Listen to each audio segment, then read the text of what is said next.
Hey juniors, this is Mr. Poncini here again for a recorded video going through with you chapter 13 of the part of your SAT prep work.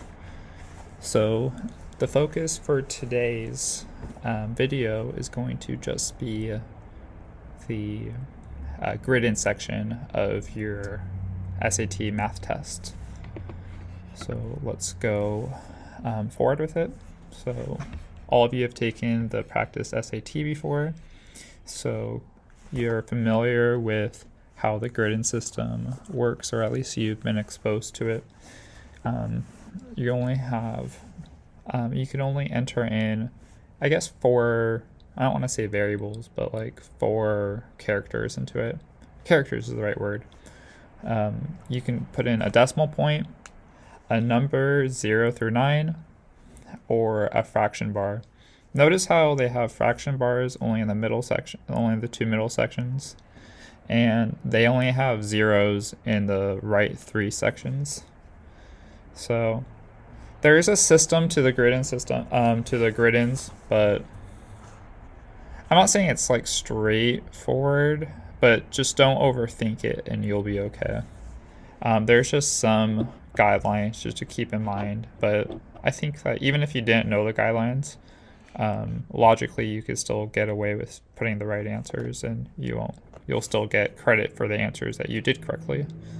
But I'm just going to kind of talk to you about how to do some of these grid-in problems, as well as how to bubble in your answers. All right, so directions. So solve each item, mark your answer on a special grid. So you should definitely write your answers in the boxes on top, and then fill in the ovals beneath each part of the answer. Mark no more than 1 oval in any column. Questions do not have negative answers. That's a fun thing to keep in mind. If you get a negative number for your answer, then you're wrong. Some problems have more than 1 possible answer. You only need to grid in 1 answer. See the and then we have examples on how to grid numbers. See the last example to grid decimal. Let's see if I have those examples here. Yeah. So we have the number 3.5. So in this case, we don't need to fill anything in that first column, and then we write a 3.5, and then we bubble in 3, bubble in the period, bubble in the 5. So as it turns out, 7 over 2 and 3.5 are the same exact thing. So we could leave our answer as an improper fraction. What we don't want to do is bubble in 3.5. Let's see if you can see my cursor. 3.5 in here looks like 31 over 2, and we don't want that. So so if the answer was 325, you could either put 325 space or space 325, both are which are correct. So don't get tripped up. Don't get tripped up with that. It doesn't really matter. For peace of mind, you shouldn't be like taking your SAT and be like, oh my gosh, which one is it? No, just either is fine. Keep have the peace of mind. Either is cool. Anywho, also rounding. In case you don't know how to round, like you actually get away with it here. So if we pretend like the answer is 1 over 6, you can just simply 1 fraction bar 6, or you could write 1 over 6 as a rounded fraction as 0.167, or you could just leave it as 0.166. Because 1 over 6 is 0.166666666666666 repeated. So obviously it doesn't fit in that. It doesn't fit in the grid-in. But if you want your answer as a decimal, you can round it to the 1,000th place, or you can just not round it, and both are fine. But you don't want to round it too early. So don't round it. So 0.16 and 0.17 is wrong. Anyways, let's go ahead and practice some of these problems. So this question says the difference between x and 3x is greater than 7 but less than 11. If x is an integer, what is one possible value of x? So we set up an inequality. So I think the first thing to recognize is that the difference between x and 3x. So I write that math sentence as 3x minus x. And it says it's greater than 7, so I have my alligator eating the 3x minus x since that's greater than 7, but less than 11, so I have my alligator eating the 11.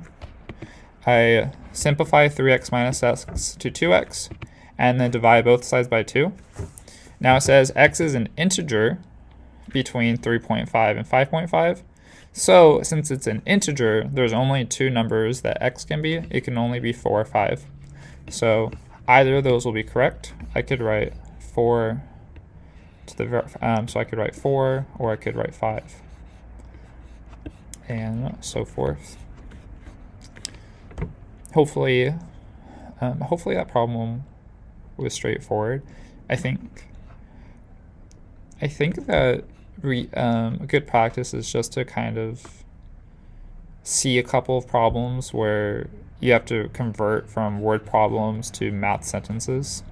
And what I mean by that is if you read the difference between x and 3x is greater than 7 but less than 11, you need to be able to get that set up. Set the problem up like this, or in a way that makes sense.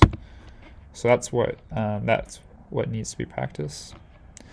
All right, the fraction or decimal, the choice is yours. So we'll do a problem where you can choose. All right, at State College, 1/4 of the students are from abroad. Of those from abroad, 1/8 are from China. What fraction of the student body is from China? So I like to start off by creating variables. All right, and as I'm showing my work, this is just to make it clear to you how to get my answers. When you're taking this test, I wouldn't spend time writing x equals student body unless you absolutely have to in order to get the problem right. You should just write, okay, in your head, x is the student body. 1/4 x must be the number of abroad students, right? Because 1/4 of the students are from abroad, so 1/4 of the student body is from abroad. And of those from abroad, 1/8 of them are from China. So 1/8 of the abroad students, so 1/8 of 1/4 x are the number of students from China. So 1/8 times 1/4 is 1/32. So that's the fraction of students that are from China, of the whole student body. So our answer is 1/32, and if we left that as a decimal, then it'd be 0.03125. We actually don't like that leading 0, so don't write the leading 0 there. I'm talking about this guy. Start it off with a decimal, and then 0.031. All right, so if we wanted to leave it as a decimal answer, we can do that. Fractions are nicer though. 1/32 is a much nicer answer. It's like you don't need your calculator here. You can just write 1/32. But if you like 0.031, you could write that as well. Anywho, let's move on. We're gonna emphasize the point that you want to use improper fractions or decimals. Do not use mixed numbers. So we have this question that asks if f of x equals 3 of x minus 3 and g of x is equal to x, for which values of x does f of x equal g of x? Right away, we should know that we're going to only get one response because these are two lines that intersect. F of 3x minus 3 is a line, x is a line. They can only intersect once, infinitely many times, or 0 times. In this case, since they have these two linear expressions have different slopes, they will only intersect once. So we only have one answer. If what I just said confused you, maybe just ignore me. Just set them equal to each other. Right? We're trying to find the x value that makes 3x minus 3 equal to x. 3x minus 3 equals x, solve for x. Add 3 to both sides, 3x equals x plus 3, subtract x from both sides, 2x is equal to 3, and then we have x is equal to 3 over 2 as our answer. You got to use a graphing calculator. So one way to do this actually is just to go to your graphing settings, and graph 3x minus 3, graph x, and then see where they intersect. That's another way to do it. Oh, okay, so I have a good answer. 3 over 2 is a good answer, right? It's an improper fraction, and it's exactly what we want. All right, you could also put 1.5 if you like decimals, but 3 over 2 is perfect. 1 and 1/2 is not a good answer because that looks a lot like 11 over 2. All right, 11 over 2 is not the same thing as 1 and 1/2. Those are completely different. So do not put mixed numbers in your test. I tell my 9th graders to leave, like, mixed numbers are for like middle schoolers. We don't use mixed numbers in the real world. I mean, we kind of do if we're writing something out like in a paragraph, but we don't do it in like our math, showing work, blah, blah, blah, blah. We'll either use a decimal or we'll use an improper fraction. And that's what I gotta say about that. Don't use mixed numbers anymore. Oh, 1.5 is also a fine answer. I already mentioned that. I use Canva for some of these graphics, and I had fun with it. And I thought this one was cute, so please enjoy.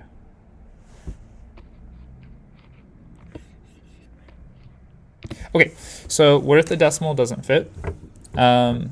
Yeah, we kind of chatted about that, but let's just go for it again with this problem. Regina is training to run the 100-yard dash. On Thursday, her practice times were 9.85 seconds, 9.65 seconds, and 9.625 seconds. What was her average time for her 3 practice runs?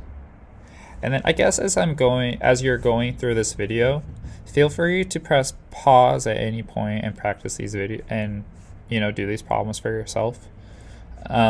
Maybe on a spare sheet of paper, like try gridding them. As if you had to grid them, like make sure that's what your final answer is, and then make sure you know how to grid. That's the moral of the story here, because you don't want to get an answer right, like on paper, just to get it wrong when you fill in the bubbles incorrectly. That'd be bad. Anyways, so to set up this problem, we should kind of know how to find averages.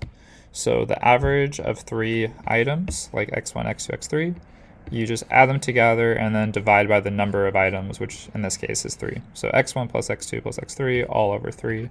That'll be our answer. So what was the average time for 3 practice runs? Add 9.85, 9.65, and 9.625, and then divide all those numbers by 3. This is going to most likely be a calculator problem. The SAT doesn't. I'm sure the SAT wants you to know how to add, but it's not a point of emphasis. So enter this into your calculator and make sure you enter this into your calculator correctly. All right. If you don't have the parentheses where I have my parentheses, you're going to get the wrong answer. Now, if you do that, if you don't put the parentheses here, you're going to get a number like 21 point something. All right, 21's if you get a number like 21, like that shouldn't make sense in context of the problem. All right, because our averages are all around 9.7 seconds. So if you get the answer as 21, that should be a red flag. So always maybe take like the second or two when you're done with the problem, and make sure that your answer makes sense in the context of the problem. So 9.7.0833 repeated, that's in the middle of these 3 times. So that answer makes sense, so we'll keep it. Okay, but what if the decimal doesn't fit? Then we should be happy with rounding.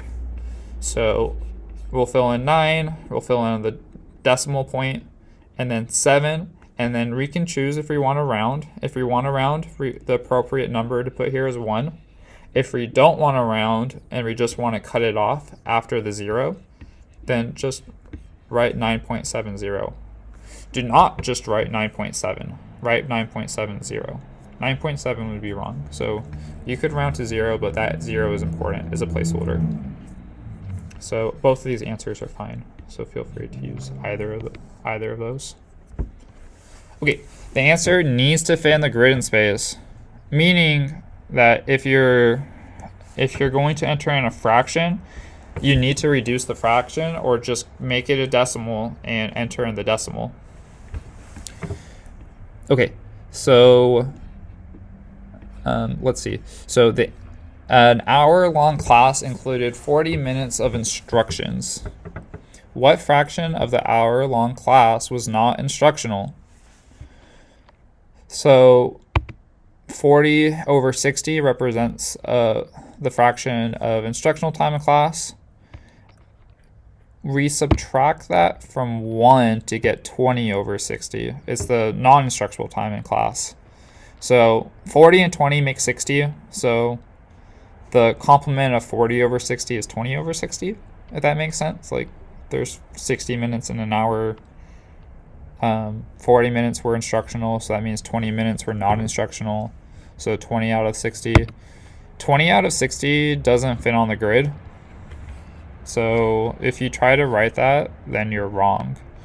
You'll get the wrong answer, which would be sad because I think this would be an easier problem. Instead, you need to, like, 20 over 60, reduce that down to 1 over third, or call it 0.333333. But in this case, 1/3 fits. Space, 1, fraction bar, 3. Perfect. Right answers. Let's move on. Right, a gourmet sandwich company is interested in opening a store in City 1 or City 2. To understand the demand for sandwiches in City 1 and City 2, the company polled a sample of the population in these cities on the average number of sandwiches they purchase at similar currently established restaurants per week. The graph below summarizes the results from the survey. So the y-axis is the number of people, and it's a number of people and I guess the x-axis tells how many sandwiches they purchase per week. So like if I'm looking at this first grid mark, I interpret that as 50 people order 0 sandwiches per week in City 1. About 90-ish, maybe like 95-ish, almost 100, almost 90 people in City 2 get order 0 sandwiches per week. And then in City 1, about 350 of them eat 1 sandwich per week. In City 2, a little over 200 people order 1 sandwich per week. So we need to be able to read this graph. So the x-axis is the number of sandwiches they eat per week, and then the y-axis is the count of people that selected. Anyways, it says, what is the median number of sandwiches purchased among the population sample in City 2? Round your answer to the nearest whole number. All right, so since we're only looking at City 2. All right, we're going to ignore City 1 completely. So I whited out the City 1 responses. And then from here, we should know what median is. Median is the middle number. So like in this context, it's going to be basically like, is the middle number the middle number is either going to be 1 or 2, but we have to know which one it is. I'm going to struggle explaining this one, but I think hopefully visually it makes sense. So right here, I sort of gave numbers to each of these bars. So I said about 100 people eat 0 sandwiches per week, 210 people eat 1 sandwich, 380 eat 2 sandwiches, and 200 people eat 3 sandwiches per week. So if we add that together, we get 790 people total. Oh, you know what? I have to edit this. I was actually 890. I fixed it in these last slides, but not these previous slides, so we'll go off of here. So there's about 890 people total. So if we just start with this first area and we keep on adding, we're going to keep on adding until we break 495. So 495, the 495th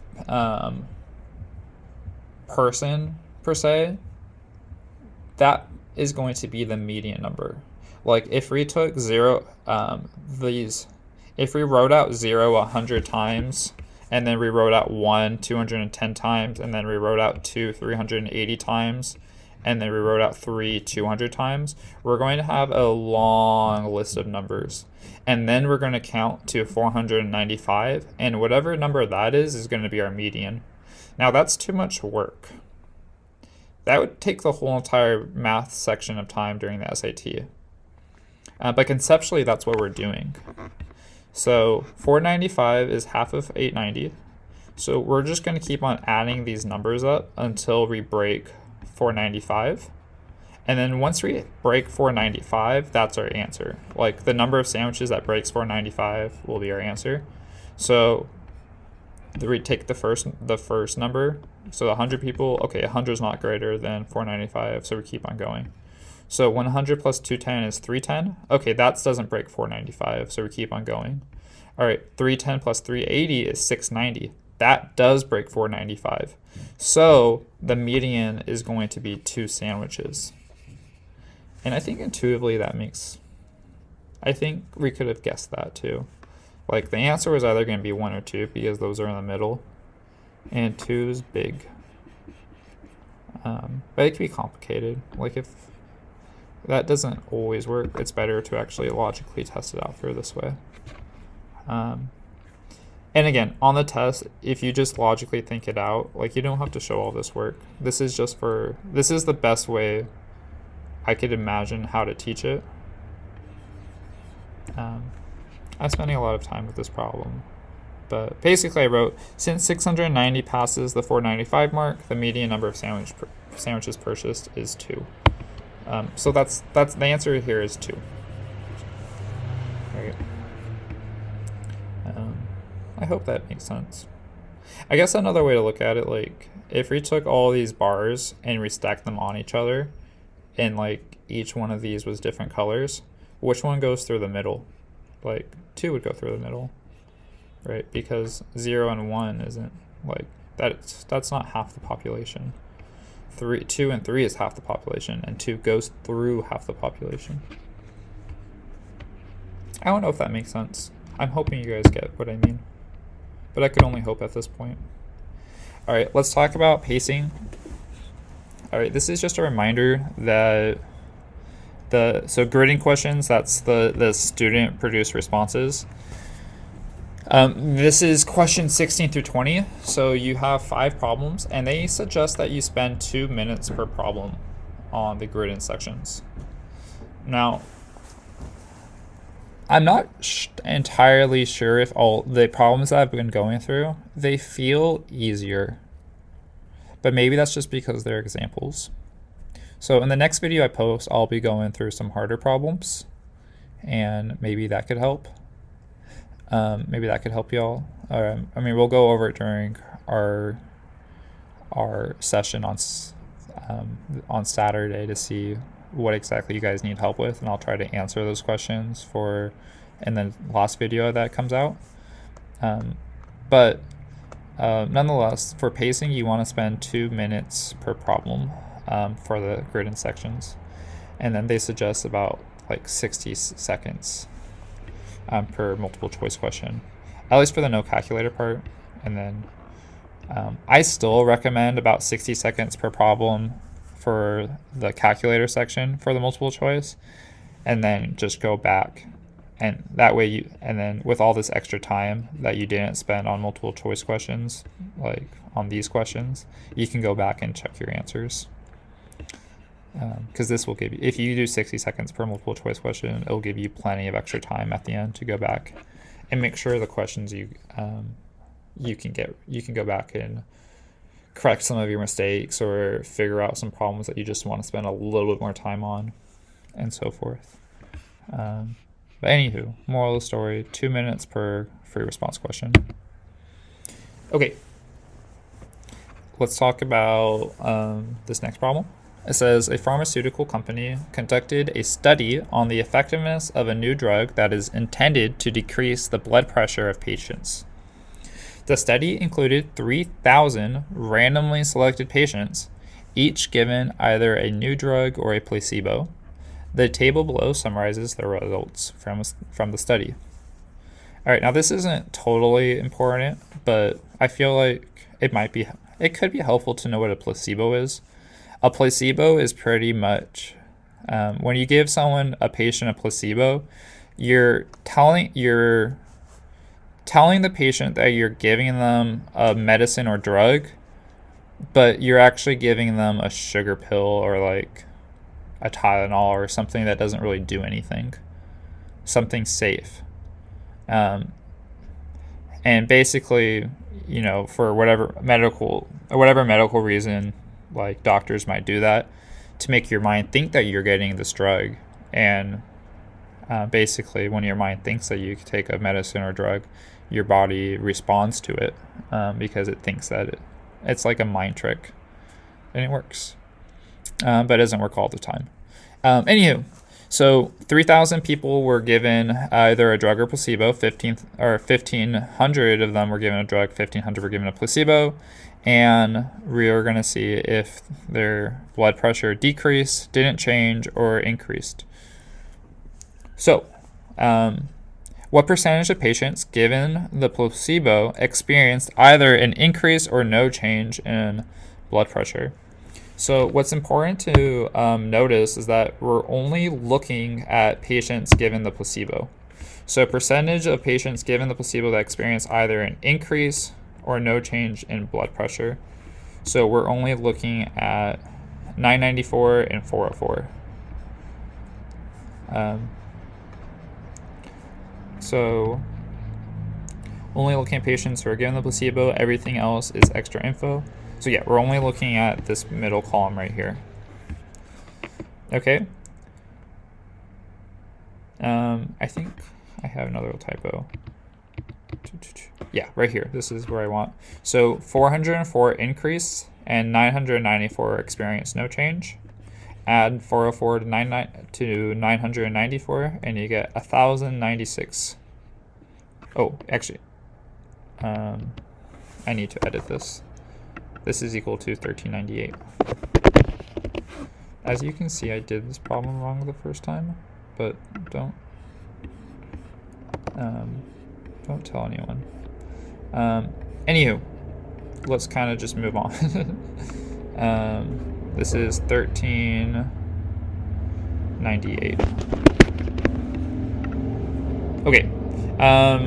So the note at the end, it says, disregard the percent symbol when entering your answer. For example, if the answer is 12%, just enter 12. So our answer is 0.932. So that's 93.2%. So just write 93.2. Okay.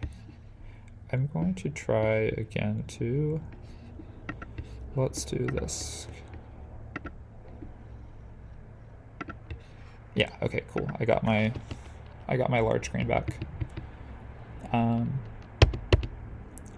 Yeah, so again, increase or no change, add 994 to 404, and then divide that number from 1,500, and then that's how you get your percentage.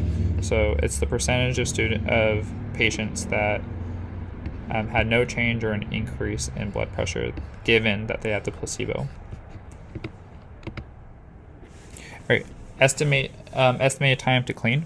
So the table above shows the estimated time by area needed to clean a house. If the entire house takes 6 hours to clean, how many minutes does it take to clean the kitchen? So we have different rooms in this column, And then this tells us how many, like this is a 4-bedroom house with 2 bathrooms, a kitchen, 4 living areas. So, and then 1 garage. 4 living areas is a lot. Must be a nice house to live in. Too big for San Francisco, that's for sure. Anywho, so let's set this problem up. So what I want to know is, like, maybe how long did they spend on bedrooms? How long did they spend on bathrooms? How long did they spend on kitchens? So we need to find T. How long do they spend on living areas? How long do they spend on garage? So if we just multiply all these numbers together and then add them, we can figure out this problem. So 4 times 20 is 80 minutes. So they spent 80 minutes on bedrooms. 2 times 30 minutes is equal to 60. So they spent 60 minutes on bathrooms. We don't know how long they spent on kitchens, but there's only 1 kitchen. So they spent T minutes on the kitchen. 25 minutes per living area. So 4 times 25 is 100 minutes. And then they spent, oh, awkward. All these mistakes on the garage.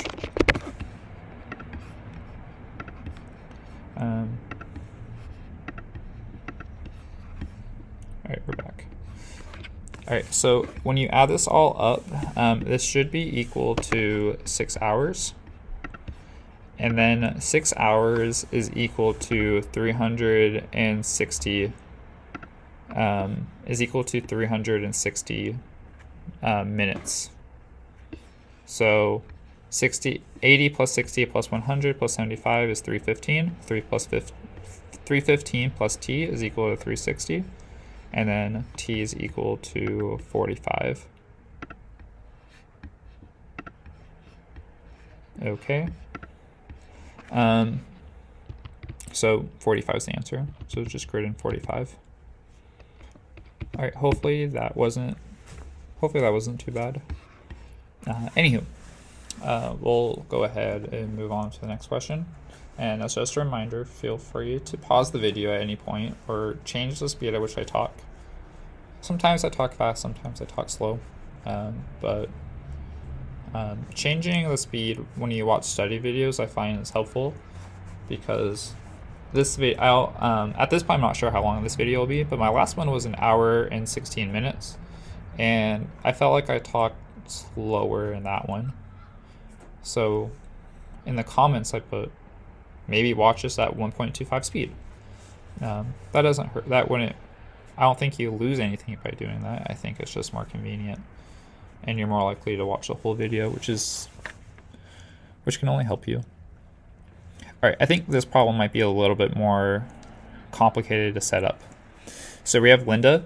Linda is going shopping at a local department store during its annual 20% off sale.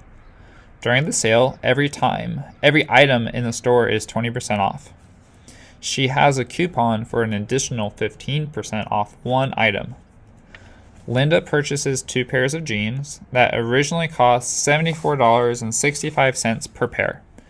If she was allowed to use the coupon on one of the pair of jeans, how much more money did the pair of jeans she purchased without the coupon cost compared to the pair she purchased with the coupon before taxes? They just have to add that before taxes part for whatever reason. There's no tax on, they don't mention tax at all, so you can just ignore that. It says round your answer to the nearest cent. Do not include the $sign when grading your response. Okay. So this is a longer question. You may find it useful to just like reread the question like once or twice, and to really understand what the question is asking for. So Linda's buying 2 pairs of jeans that cost the same amount of money, and they both are 20% off. But one of the jeans is going to be an additional 15% off. So let's start off with just the 20% off. When you get discounts at, like if we want to do problems with like discounts, when you see 20% off, you can think of it as like, okay, if there's 20% off, that means 80% of the price sticks. So the opposite of 20% is like 80% in a way. So we're going to do 80% or 0.80 times 74.65 to find out how much these jeans cost after the 20% off sale. Cool. So 80% of 74.65 is 59.72. So we save about $15 on these jeans. And then one pair will cost just $59.72, but the other pair will get an additional 15% off. So like we did in the first part of the problem, 15% off means that 85% of the price is staying. So 1 minus 0.15 is 0.85. All right, so 85% of the price sticks. So 85% of 59.72 is 50.762. All right, great. But we have to keep in mind that this question is asking how much more expensive is this first pair from this pair, or how much more money did the pair of jeans she purchased without the coupon cost compared to the pair. That's a mouthful. Compared to the pair she purchased with the coupon. So we just take our 59.72 and we subtract 50.762 from it. And then they said round to the nearest cent. So $8.96. So that's our answer, 8.96. Well, hoping that was straightforward. As I'm explaining these, I'm realizing that it's easy to go off on a tangent and over explain stuff. But hopefully like this actual writing just is clear and straightforward. Hopefully that's enough. Hopefully you don't even you can still watch the video for fun, but hopefully you can just access these slides and use the slides to study at the very least. All right, next problem. A jar contains 2 red marbles, 3 green marbles, and 4 orange marbles. If a marble is picked at random, what is the probability that the marble is not orange? There's 2 ways to do this problem, or 2 ways to do this problem that make sense. My game plan was to find the probability of not getting an orange. I wanted to first find the probability of getting an orange and then subtracting that number from 1. So the probability of getting an orange is the number of oranges over the number of marbles. So 2, 3, and 4 makes 9. So there's 9 total marbles and 4 of them are orange. So the probability of not getting an orange is 1 minus 4 out of 9. So the probability of not getting an orange is 5 out of 9. All right, the other way to do this problem, which ones are not orange? Well, the red and the green. 2 plus 3 is 5. There's 5 marbles that are not orange over the 9 marbles total. Anywho, 3 different responses again. We could do 5 over 9, which is great. 0.5555 is what you'd get on the calculator, so you can enter that in. But technically 5 rounds up to 6, so you could round this number up and get 0.556. That also works. Moving forward. All right, it says solve or guess strategically. So power tip, it's more important than ever when you reach the grading questions that you keep pacing in mind. Make sure you don't waste time on the question. Every question is worth the same number of points. So if you don't know how to solve a problem, guess if you can and move on. All right, so don't spend 5 minutes on a problem that you're probably not going to get right when you can spend that time on other problems that you're more likely to get right. I think I've said this. Well, I've said this during the live sessions, but I'll say it again, that it's really okay to skip problems and not to complete all the problems. You know, if you're like, it's not doing a problem. I think it's better to just not do a problem than to try to do a problem and getting it wrong, because in one case you're wasting time. Well, I think in different contexts that's true. Like, it's good to see all of the problems, all right?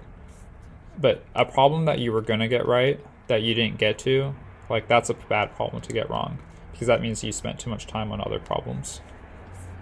So see all the problems and do the ones that you know how to do first, and then after you do all those, then try to do some of the trickier problems. And if a problem's too hard, just give up and try another one. Don't spend too much time on problems. And make guesses when you can. Definitely for the multiple choice, make guesses. For the grading questions, you're gonna have to get extremely lucky to put in guesses. But if you have an answer, just put the answer down. It can't hurt. Overkill on the slide. Maybe slight overkill on the slide. Spend your time and energy on the easy problems. That's what I said. Guess on the hard ones. All right, that's what I said. All right. Maybe this is... I'm not sure if this is a hard problem or not. I think this problem confused me at first. Maybe it did. Anywho, a fence runs along the entire perimeter of a rectangular area, 2.8 yards by 4 yards. I think this sentence made me feel weird. Basically, the rectangle is going to be a 2.8 times 4, well, in yards. What is the length in yards of the fence? So I think it's just kind of, I think it wasn't a confusing problem, it's just boring. I think it was like weird for the wrong reasons. Like their grammar here is a little, throws me off. Maybe I didn't think this problem was too hard. I thought they were going to ask for area. I thought they were going to give you area and perimeter and then ask for like length. But in this case, they just want perimeter. So perimeter is equal to 2 times the length plus 2 times the width. So just plug these numbers into the formula and you get 13.6. And the answer is 13.6 yards, but we're just going to put 13.6 because they say in yards. I guess it'd be trickier. I don't know how the heck you would do this problem and get a fraction. Like, I don't know what sense that would make, but the book provides a fraction answer as well. So that's interesting. But 13.6 makes more sense. Alright, that is all I got. We have some of the power practice problems here. You can check out and work on your own. Maybe I'll go through them for the next video and just talk about how to do some of these harder problems. Geometry problem seems interesting. Oh, that problem looks interesting too. These problems look a little harder than the ones I went over. But that's for y'all to practice, and then we can talk about it next time. Alright, thank you so much for joining me for this recorded video session, and I look forward to continue helping you, I guess, ace the SAT, maximize your score on the SAT. You know, I'm here to help you follow your dreams. Yeah. Alright. See y'all next time. Bye.